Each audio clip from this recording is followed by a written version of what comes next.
It's been a long week. Yes, it has. We just got back from the CrossFit Games.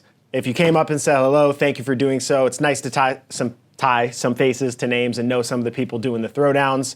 Noah was obviously the highlight of the games. He took second. That was cool. I'm going to talk about it more with Will from CNN later in the week. I'll talk about the scoring system, my overall feelings, and just the games in general. If you're new to our channel, this episode or this series is something we do every week and release an episode on Thursday. This series is something that we do every week. We release episodes on Thursday. If you're preparing for the Open, it's coming up in about 60 days, so hopefully that would help with your preparation. And Brandon, what week are we on right now? This is our 13th episode. For those of you that are not counting, we stay on top of things around here. Yes, we do. Every Thursday, we announce a workout and invite all of you to do it with our Training Think Tank community. This week, Tammy Robinson's in town. She's our demo. We'll give some strategy and tips during that demo. Then afterwards, we'll give you some scores. Stick around. Stick around until the end, and then we'll give tips, strategy, summarize so that you can crush this workout at home. Yes, you will.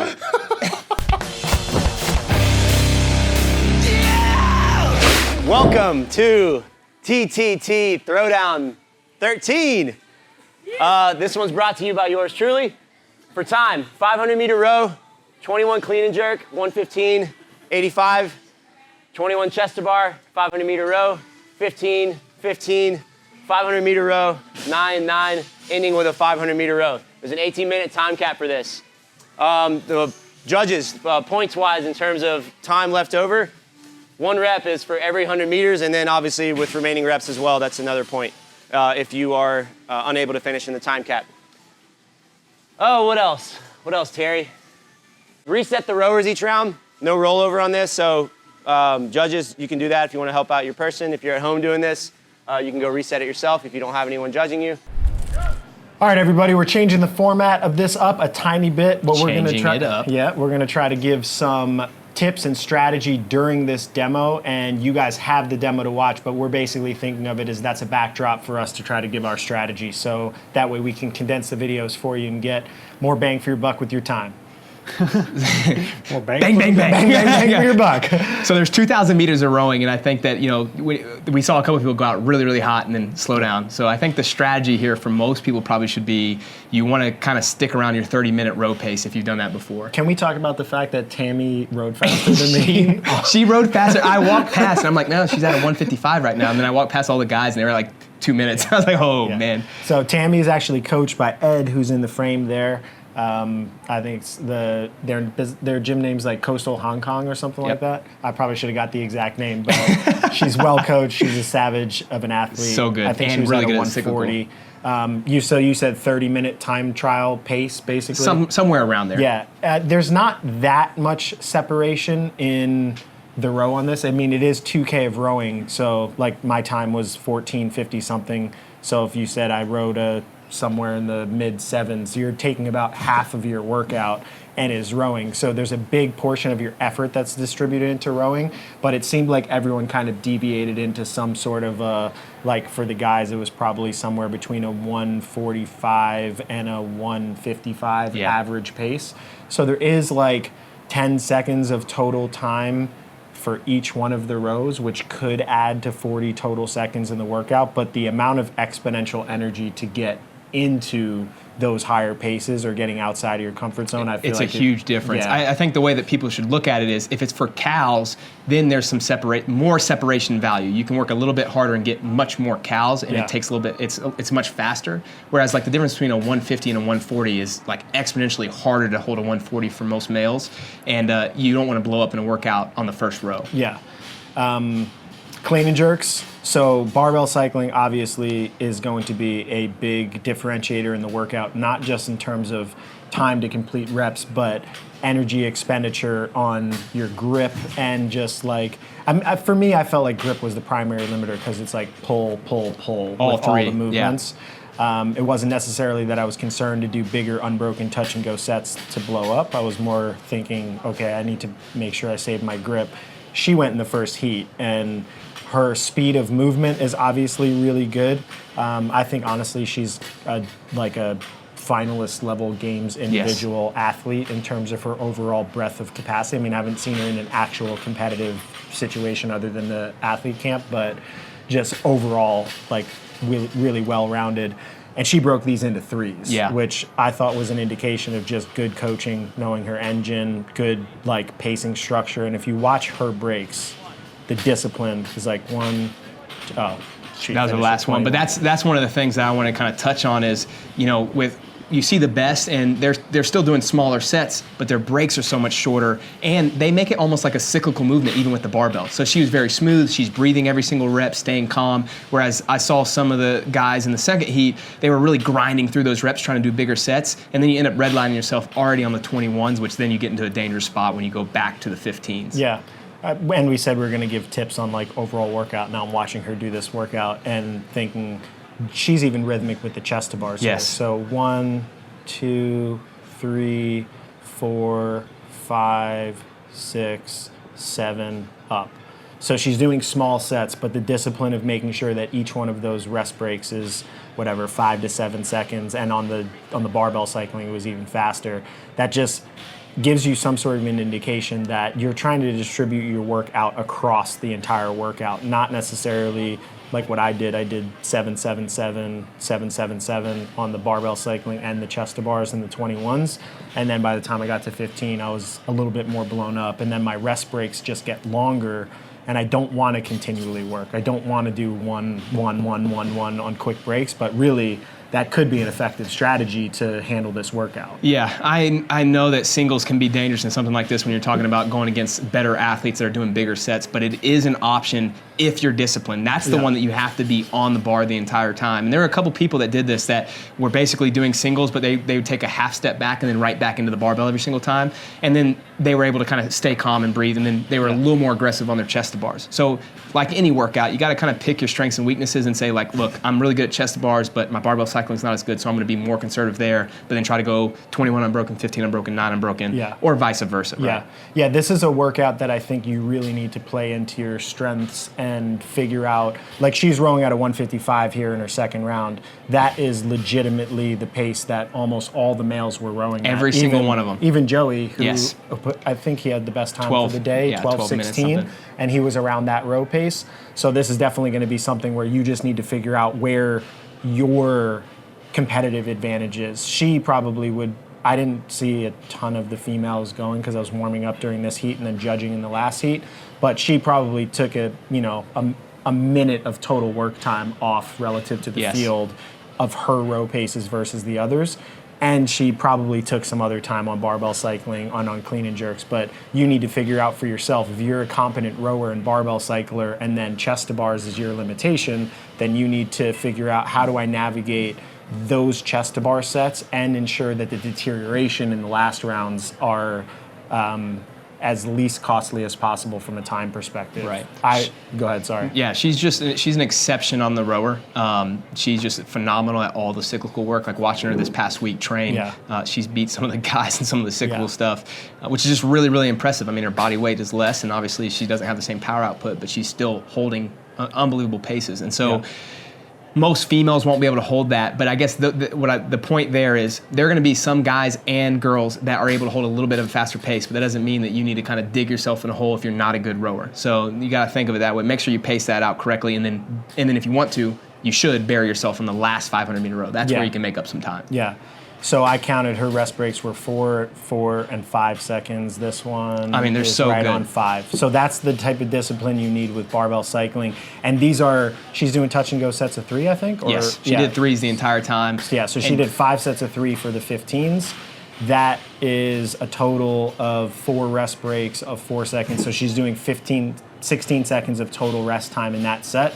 Now, obviously, her capacity might not be the same as people watching, but if you use that as a framework, you can say, okay, I'm going to try to discipline myself to 10-second rest breaks. Or if I'm doing singles, then I'm going to be disciplined to make sure that my hands are back on the bar every 4 seconds. And I think you do have to start to create an awareness with the clock and your work capacity if you want to start putting out better times. Yeah, you talked about this last week. The rest breaks are going to be different for every person, and it's based on like their movement economy and their capacity or whatever you want to call it. But everyone can speed up their rest breaks by being more disciplined in workouts and in their training. This is something I try to talk to my athletes about. Of like, think about where your rest breaks are and try to just cut off a second to each one, half a second to each one, and then we'll get you better that way, so that when you do test, you're able to stay more disciplined. Yeah. So this is a set of 15 chest to bars. Again, like, I mean, her speed, this is a great demo because I don't think most people are going to be able to hold these, but you see like this is an elite athlete still breaking everything up. So it's not like they're going out there and going unbroken, but her rest breaks are so much faster than the average person that she's going to be well ahead of the average score for this. Yeah, I'm not sure, like, I mean, they've been training a lot. They did the games camp. I know her and Ant continued to train, like, that Friday and Saturday after we finished. Then they did a bunch of training with Travis this whole week. So, like, I don't know where overall level of capacity and feeling of, like, peakedness is at the moment. I'd be curious to know, like, in a true competitive state, would the rest break or would the set breaks be exactly the same? Would they be doing threes, or would they be doing? Would she be doing threes, or would she be bumping those up to fives? Would she be doing? She told me that they have done 12 to 15. That's there. okay. Somebody walked by. Yes, please, come in. She said they did 12 to 14 sessions this week already. So, and this is a Saturday that she's filming this, so it's been a long week. But, I mean, again, that's another example of, like, the best are just the resilient. It's crazy. I did 4 sessions this week, and I was telling you this morning how broken I am. Yeah, their daily training volume is my weekly training volume. Yes. But it would be... I'd be curious to know, was the chest to bar strategy to ensure that she was getting the best time on this workout? I know they did 60 chest to bars yesterday in training, so like, would she have, in a competitive setting, being a little bit more peaked, would she be doing bigger sets of there? Like, is this her absolute capacity or not? But regardless, when you watch, you can see that it's just a clean execution from a rest break perspective. And that's really, that it does become the key for most people, is figuring out, like, how not to, like, there are definitely some people that get on the rower and the first 100 meters of their row is at like a 220 pace before they get down to their working pace. Yes. So that's definitely like a tangible thing you can work on, is rowing. Whatever row pace you want to hold, get to that working pace as quickly as you can. That was one of the things I was going to bring up in the last row. She did a pretty good job, but one of the things Joey did, he had the fastest mill time, but one of the things that I just try to correct afterwards is like, look, man, you've got to get back to the rower, and it doesn't have to be a hard pace for your first 2 or 3 pulls, but get on, start pulling, and then find your rhythm right away. If you're wasting 10 seconds getting your feet in the straps, tightening it up, all that kind of stuff, then you're just losing time to the field. So I did talk to her, even these, she's doing doubles, and you can just see like the 1, 2, 3, hands on the bar, up at 4 seconds. Like, that's just a lot of discipline. She said after the workout she was lacking a little bit of like push and vigor, but still, even in that type of a state, she's still working and working quick. It seemed like chest to bars, like if I were to say like what her competitive advantages are, having watched just this workout, I'd say specifically she probably could have beat the field more rowing and barbell cycling, and her chest to bars probably need a little bit more development to be able to hit the like bigger sets, like, and do maybe this set of 9 one unbroken. If you're talking about separating like to the elite females. To the elite. But most people watching this video, this is a perfect model for how to do really, really small sets and get a really, really fast time on a workout. I know a lot of people, and I fall into the trap as well, they go for big sets, and then the big sets lead to slower overall work times because you're just resting so much time in between. Yeah, I was talking to one of my athletes afterward, and I said, look, there's kind of 2 things the way you look at workouts like this and how you get better. One is building your capacity, right? But the other is like learning the sport enough to build the skills and the pacing models that you need to get good scores. And I gave the example, I know I'm always giving examples of other sports, but I think we should look at those. It's a wise choice to look at other sports and how they are successful. Tom Brady doesn't have the most accurate or the strongest arm in the NFL, but he's known as the best quarterback because he has the tangibles and the intangibles to be the best, right? Like he's working on all the little things. And so for us, yes, continue to build your capacity, work hard in the gym, but also work hard, like learning how to move better, breathe in the workouts, learn your pacing models, be more disciplined. All of those are the ways that you get better. Yeah. So she's at a 156 here. So her row pace actually slowly deteriorated by a tiny bit, 1 to 2 seconds per round. The screen wasn't showing during the first, but I think somebody told me she was rowing at like a 140, so maybe she went out hot. She just went like a really quick couple pulls to start, similar to what I think a lot of like the better athletes will do to try to get out ahead, and then she settled into a 152 to 155. Okay, so pretty close to the same. She actually stayed pretty close. I made sure that I walked over and watched at least 100 to 200 meters of every row. Yeah. And she'll kick in here. She gets into the 140s, I think, in the last 100 meters. This is another, I mean, like if you have some output left, like put it here. This is where you can make up some time. Okay, yeah, she's dropping the hammer now and starting to go faster. I was going to say this would be a place that pretty much everybody should be prepared to go faster in, but I know from an awareness perspective, be aware that your grip and your pulling musculature by this point, like even if you have the energy to contribute at the end of the workout, it's hard to really drop the hammer, like because your muscles are failing and it's hard to hold on to the actual handle at that point. Yeah. So that was her. She finished. Do you know the exact time? 13:35, I believe. 13:35. Solid execution. All right, so just watch Tammy do the demo. Top score on the female side of the leaderboard today, 13:35. Range scores 17:48, cap +5. This is getting to the row but not completing any of the row cows. 1 point per 100 meters on the row. Male time top score 12:16. See a lot of scores in this 13 to 15 minute range, and then a couple scores in the 16, 30, 17, caps 18 minutes. So this is getting to the row and finishing 200 meters. So most of the demo was talking about Tammy and her pacing strategies, but we wanted to quickly summarize for all of you at home. The first one is row pace should be around your 30-minute pace if you've done one before. Make sure that you get in and out of the rower quickly, especially when you're getting back into it. Start pulling and get to the pace that you want. And the last thing is bury yourself in the last row. Yep. All right, so then clean and jerks. Pick your number of reps that you're going to do, whether it's 777, 555, 333, threes across, singles, whatever it is. Stick to it, adhere to it, and then be disciplined on the rest breaks, because that's where most people are going to lose the most amount of time in the workout. What's the difference between sticking to it and adhering to it? There's a huge difference, Chris. Yeah, there is. How do you not know that? Come on. Look it up. Only ask good questions. Unbelievable. Sorry, continue. For the chest to bars, it's the same thing, right? So pick your strategy ahead of time and then try to stick to your rest breaks. One of the things I always tell my athletes, to our rest breaks? Adhere to it and stick to it. The same exact thing, Chris. Now get out of it. Go over there. They say there's no dumb questions, but that's a dumb question.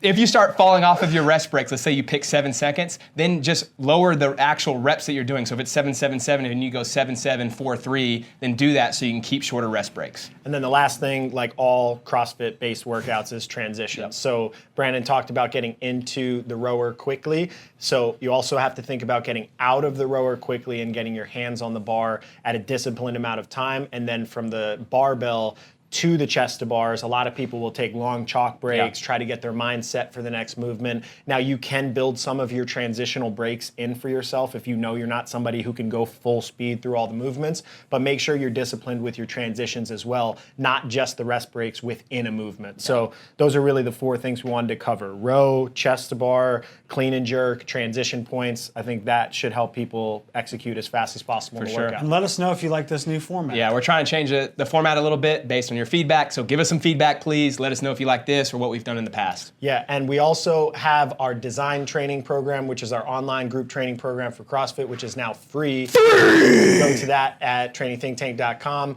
Click on the design workouts tab, and that should show you the workouts, and you can follow along with us. Yep. And these throwdowns will be every Saturday in that program. In that program, every Saturday. Woo, woo, woo, woo, woo, Also, I woo, realize woo. I have thumb tape on for the I video. noticed.